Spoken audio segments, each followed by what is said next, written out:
Did you really shave your head? Yes, I did. So I got the call 2016. Would you be available to film half a year in America next year? And would you be willing to shave your head? And I said yes. And I didn't even know which movie. So then I went out to the audition and found out which movie it is, you know? This is my chance. I'm not going to say no because of my hair. Hair grows back. And I didn't know anything about the Ghost staff. Ooh. Nothing. That was my hardest part in the audition. Because the audition was very hard. It was like a 6-hour audition. Wow. And all kinds of things with the best of the best performers, showing you stuff, you need to do it. And then at the end, Ryan Coogler and the producers came in and we had to show them like all kinds of things. I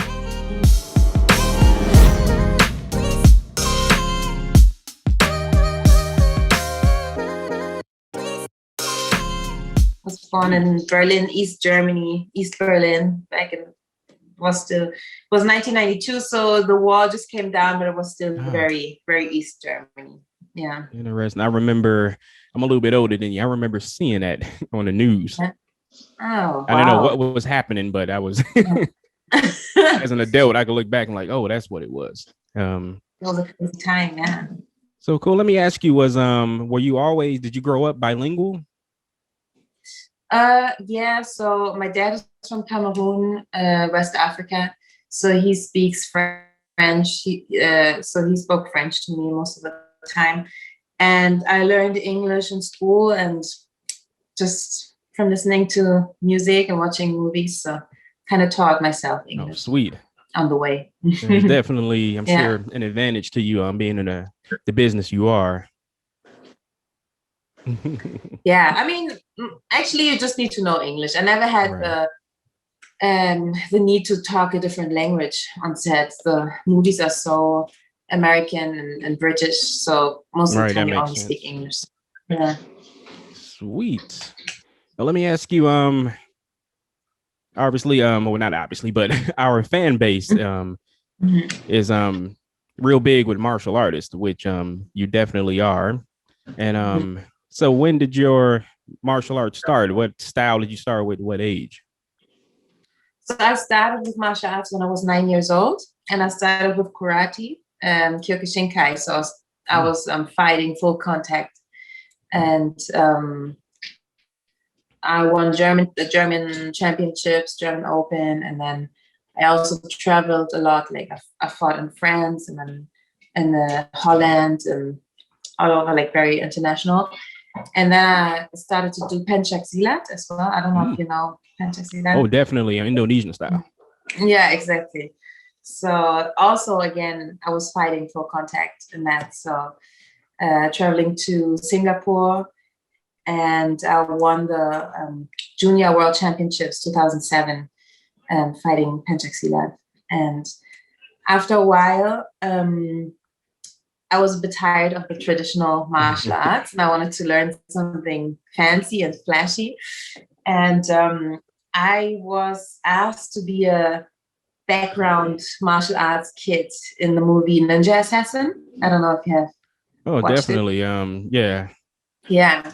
So on that audition, I saw all the kids like doing all kinds of crazy flips and kicks and things I've never done in my life and never seen in my life, even though I was doing martial arts the whole time. So I was very interested in learning new things. And I started to train with them in Berlin.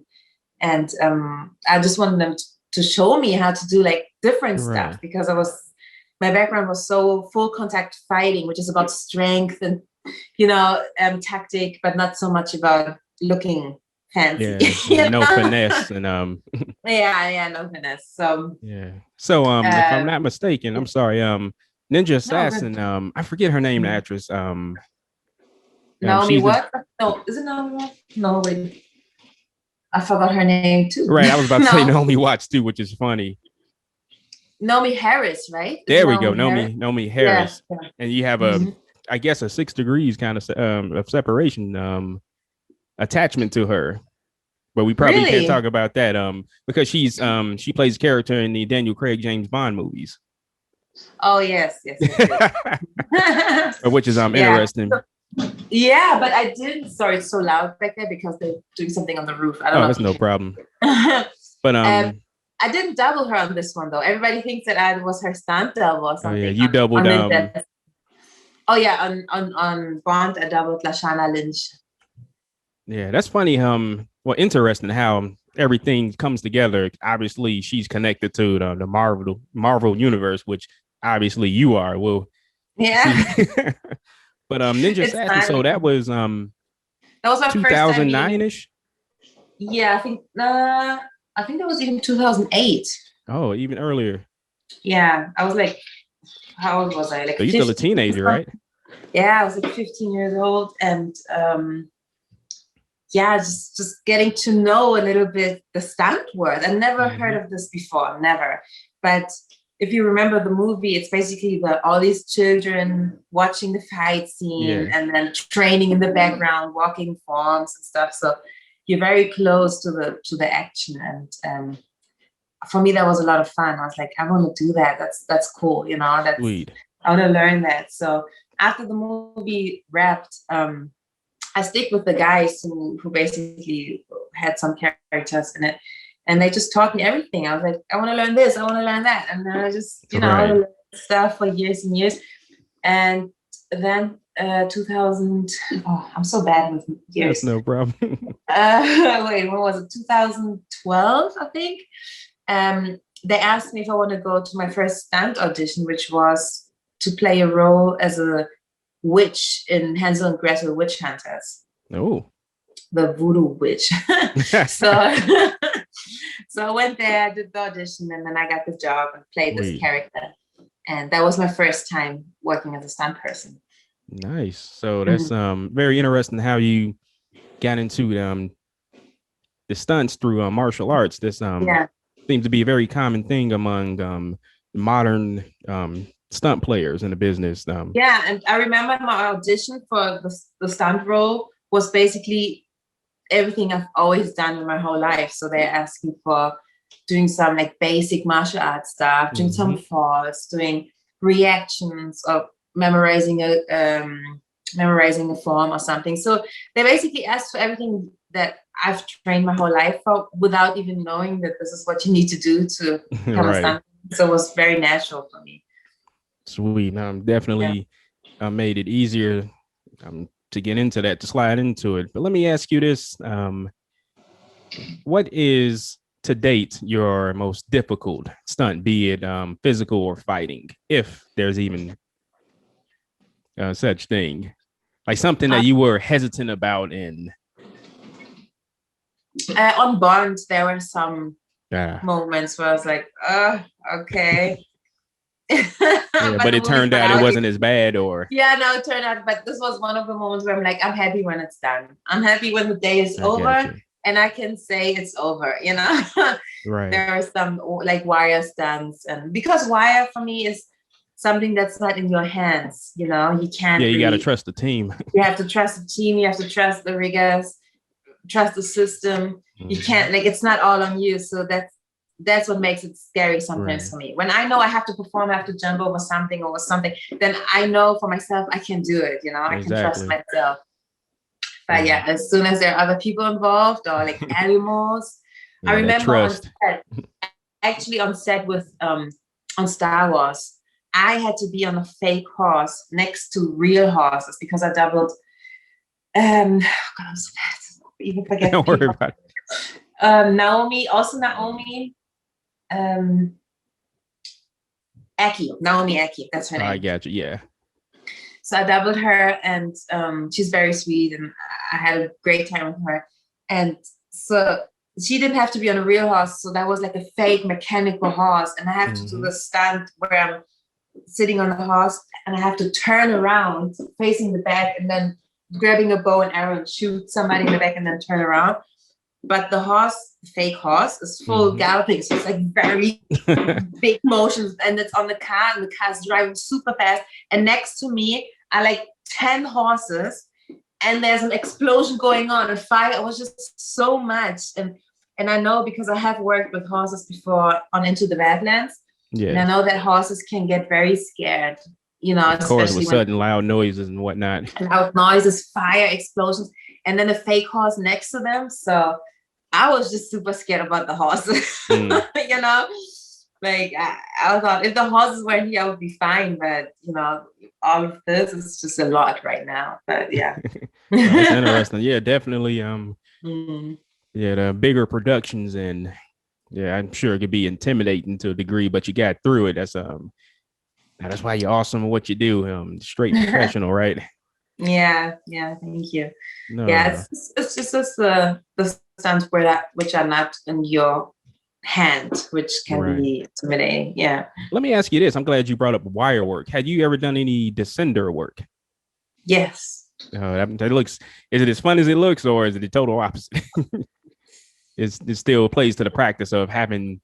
When you have a high fall, like a high drop, it's basically like a free fall for a moment. Man. So that's like a roller coaster feeling in your, like you're on a roller coaster for a moment. When you have trust in the team, then it's fun. When you don't really know what's happening and you just hope that everything works well, then it's scary. It depends. It depends on who you're working with. Let me ask you this. There's a gentleman, he's that I've interviewed, he's in the same business. You might know him. And I'm curious what your opinion. Guy De Silva. Yeah, yes. Guy, I have a great story with Guy. I'll let you talk first. Oh no, I definitely want to hear it. He mentions I think he mentioned how you have to be, definitely, if you're nervous about something, be vocal about it, and speak to the coordinators and let them know if you have reservations. Have you ever had that moment to where you just totally turned something down, or you just did something extra to make you comfortable? 100%. I'm very honest always. Even sometimes I undersell, so it's fine. I say, I don't know if I can do this, and I'm not very like, I take it easy. Sometimes when they call me for specific jobs, so for example, one coordinator called me to do some underwater stuff, and I said, you know what, that's not my thing. I don't like to be underwater and the pressure and I don't know, maybe it would have went well, but I just can't guarantee that. So I said, just take somebody else. Would have been a lot of work, but I said, nah. And so it's very important that you talk honestly and that you don't pretend to be able to do something, and then on the day, that's how you get hurt. I imagine a lot of that happens, and unfortunate things happen behind it. Or sometimes you just say, you know what, I want to do it, but I need some practice. I need some rehearsal. I really want to do it. Sounds interesting. I don't know if I could do it right now, but if you give me some rehearsal time and some practice days, then I would be willing to do that. That's what I say sometimes. So, yeah. Nice. I'm sure that makes the work a lot more comfortable, like you said. Well, let's hear this. Since you brought it up, this story about your buddy. So I was working as a stunt woman already for a few years in Berlin, and I always wanted to go to America because that's the big goal, right? The big movies and that's in America, the big chances and opportunities. But I always thought that I'm not good enough to be in America. I don't know why. I just thought everybody in America is amazing and you're not good enough. I will never make it. And when I expressed my goal to other people, they would say, that's a bit crazy going to America, that's not going to happen. So I remember the American team always came to Germany, like when they filmed, and I was in contact with them, but I was always too shy to talk to them. I was too shy. I was like, these are the great guys, I don't want to talk to them. So on that one day, that was in Civil War, yeah. He was playing Black Panther, the first Black Panther novel. So I saw him on set, and I just told myself, you have to talk to him. You have no other choice. And I was so scared because I don't know why. I just was super scared. And I went up to him and I just said hi, and he was super nice, and we started talking. He's like, oh, so what's your background? I said, martial arts. And he said, oh, really? Oh, and then talking about my martial arts skills. Without him he never saw me perform. He never saw anything from me. He was like, you have to go to LA, he said. I was like, what? He's like, no, you really have to go to LA. There's like nobody looking like you who's like, good with martial arts. And I thought he's talking he just wants to be nice. So I was like, yeah, well. But then every day we saw each other on set, he kept saying that you have to go to LA, you have to go to LA. And then because he took my number, he even texted me, he said, you would be like a unicorn in America. You need to come, you need to go. And just because of him saying that, I basically went to LA and trained with the guys and got to know everybody. And, so he opened my, he helped me a lot. So sometimes I'm thinking if I hadn't met Guy, that was a very important time in my life. You know, when you sometimes meet somebody who tells you the right thing. Oh yeah, give you that push. Yeah, in that moment. So that was a big, thing for me, meeting Guy on that set. Man, that's sweet. And look at you. And and now you're basically a mainstay in the with the MCU. Yeah. So I know certain things obviously that you can't talk about, stuff that hasn't come out yet, but so I'll try and stay in the shallow end with certain questions. But I'm sure it's one thing a lot of people are curious about. It could be obvious, but the movie magic, it might not be as obvious. So your role as the Dora Milaje, did you really shave your head? Yes, I did. Oh. I really did, yes. Oh man. And for me, this was my first. So I got the call 2016. They say, okay, we want to, would you be available to film half a year in America next year? And would you be willing to shave your head? And I said, yes. And I didn't even know which movie. I didn't know which movie. I said, yes. Wow. Right away. I said, of course, 100%, because that's what I wanted so bad. Could have been any movie. I was like, yeah. So then when I did the audition and found out which movie it is, you know, then I was like, of course, there's no question. Of course I'm going to do that. No, there's no, like, this is my chance. I'm not going to say no because of my hair. Hair grows back. You know, I have hair as now. you can see. I wouldn't have had the same experience that I have just having hair than being bald and doing Black Panther. So there's no, Let me ask you, did you audition? Did you have to perform with the Bo staff in the audition? I did, and I didn't know anything about the Bo staff. Ooh. Nothing. So that was my hardest part in the audition, because the audition was very hard. It was like a 6-hour audition. Wow. And all kinds of things with the best performers, showing you stuff, you need to do it. And then at the end, Ryan Coogler and the producers came in and we had to show them like all kinds of things, some acting, performing, some personal things. So is this Kevin Feige himself in the audition process? Was he there? You know what? I don't even remember anymore. There were so many people, and I just I'm sure it was a long process. It was a long process, and I remember Ryan Coogler and his wife walking in, and I also knew that some producers were there, but I didn't pay attention to them, so I don't know who was there right now. Looking back, now I can imagine it could be real foggy, but obviously, you got it. And so what is your weapon of choice? Now it's bow staff, because I drilled it like crazy. We did like 10 hours a day of drilling bow staff. My arms were just heavy. Now it's like a second nature for me to handle bow staff. Yeah, it's because we had so intense training for that. Like, but that's what that's what martial arts is all about. Definitely adapting, learning more, and continuing to stack above to stack on to what you already know. Exactly. And always be hungry on you. What is it? Oh no, I'm sorry. Now I want to back up a little bit. What are, if any, your martial art movie inspirations? Anybody on the screen before you got into the business that just like made you wow? Of course, Jackie Chan. You know, that's like everybody grew up with watching that. Yeah, and that was for me, of course, a big inspiration. And I always wanted to like copy his movements. I watched movies and I tried to do it myself. I also liked watching On Bak. I don't know why. Being young, I watched On Bak. I was like a child. So, it's super brutal, but I don't know why. I just loved watching that. I just loved it. And then of course, like, you know, these anime things, Dragon Ball. I was a huge Dragon Ball fan. Watching Dragon Ball every single day, Dragon Ball Z. So I think that was just like fighting. That was something I just liked to watch and see, play games.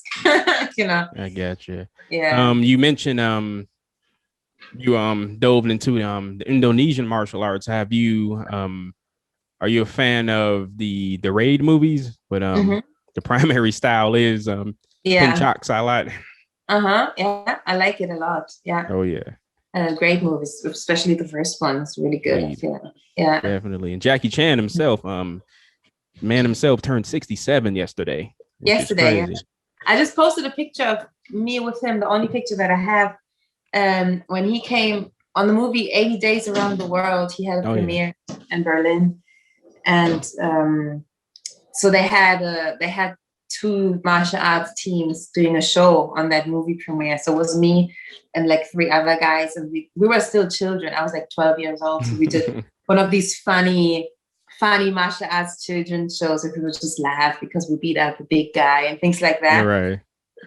And then there was also a good team on the other side. So this was the stage. We're here, and the other team was here, and they did like crazy stuff, XMA, flipping off the stage, and really good things. But Jackie was only on our side. So when we came back, he saw the show. He's like, good job. Wow. And then my friend, she ran into the audience to grab a camera from her dad. And we took the picture, you know, with the old cameras that you need to dissolve the film. And good old film cameras. Film cameras, exactly. So that was like, until now, one of my most precious picture I've ever had, you know, until now with Jackie Chan.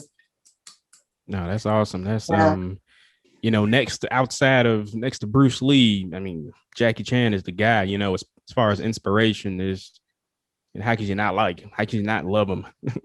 Everybody loves him. He's just, because he made stunts and action so human, you know, because he's not this, he's hurt, he's clumsy, he does stuff, he's funny, he's just very human. Everybody can connect with him. Yeah, so definitely relate. I think that's the secret. Yeah, I relate to him. Yeah.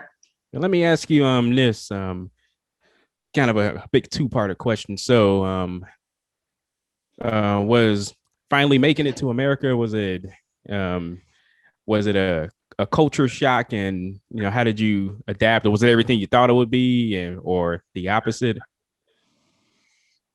And then I wanted to ask you a very specific question next.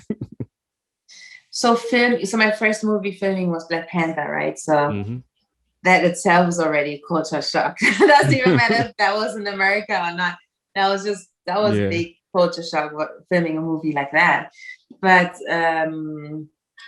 overall, it's just super professional. I mean, the movies I filmed in Europe were American movies. So on set, it's basically the same style, but America is just very, very professional. Nobody's as far in the entertainment industry as America, for sure. So I guess a lot of people don't know, it's a very interesting trivia.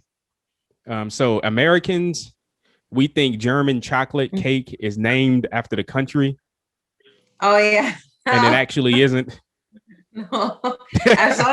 I saw it the first time here. I said, what kind of cake? I've never seen this cake before. It's just cake, but it's not there. Yeah, for people who don't know, it's actually the person who invented the cake. His name is German. I mean, his actual last name is German. Okay, it's like Richard German or something.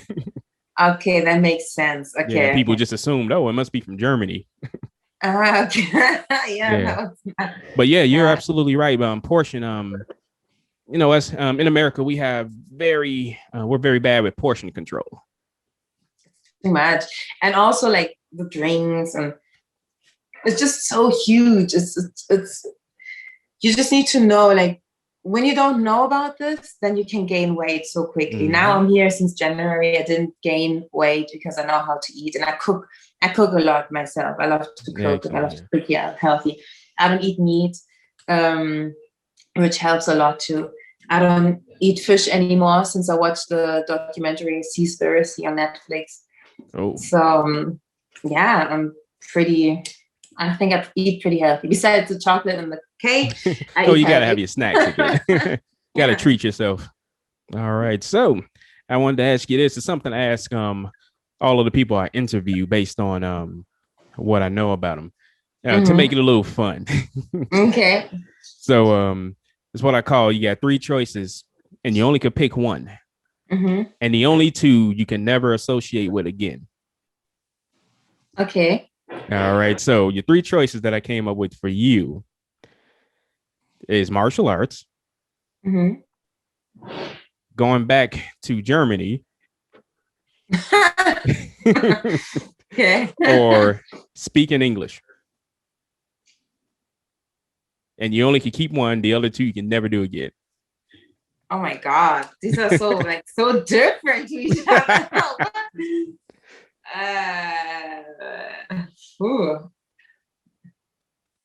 Yeah, it's a little curveball I like to throw for our guest. I would probably say I would take going back to Germany because that's where my family is and, my friends. Sweet. So I would take that. Awesome. That's great. Sweet. So, obviously, I assume you're working on something now, or is it something top secret? No, it's not top secret. It's already out as we're filming. I'm doubling Queen Latifah on The Equalizer right now. Equalizer, yeah. Yeah. So it's the CBS show, which is already airing since the Super Bowl. Actually, that was the first one. Yeah. And it's a fun experience. It's cool. Queen Latifah is a very nice woman. Imagine. That's awesome. Funny. Yeah. And there's not crazy action in there, which is a bit sad, but I get it. I mean, she's not 21 anymore. But yeah, it's fun. It's fun. It's a cool experience for sure. Nice. So it's one of your easier recent jobs? I would say so, yeah, because it's a cool team. Everybody's chilled. It's not a super high workload. You have time to think about fights and concepts and work it with the team and then rehearse it and then we go on the day. It's not like bam, bam, bam, bam, bam, no time to breathe. It's cool. So this will be your second television series after Into the Badlands? No, I've done more than that. I've worked on the show Krypton. I don't know if you know that. It's a DC show, which is not there anymore. What else did I do? Sometimes I even forget. I mean, this is great that you've done so much. Yeah, I've done that. That's good to stay working. I've been basically nonstop for like 4 years or so. Right. Now that's excellent. I mean, yeah, it's cool. The only little break I had was last year. Yeah. So that was in March. I just came back from. I can't even tell you. Well, I just came back from one movie. Have you been back home since? No, that was my time to be home. That was my time to be home. I haven't been home. Like normally I'm in Berlin for like 2 months in the year, the most. I got you. So that was cool to be home. I was still a bit scared of what's going to happen to our industry, but at the same time, I really enjoyed like doing nothing and just chilling, being at home, having an everyday life. That was very refreshing. And then I started filming very soon again. I started filming in July on Uncharted, the game, and then on Matrix 4. So that was like Matrix 4 is shooting in Berlin, Atlanta, right? Oh, Berlin.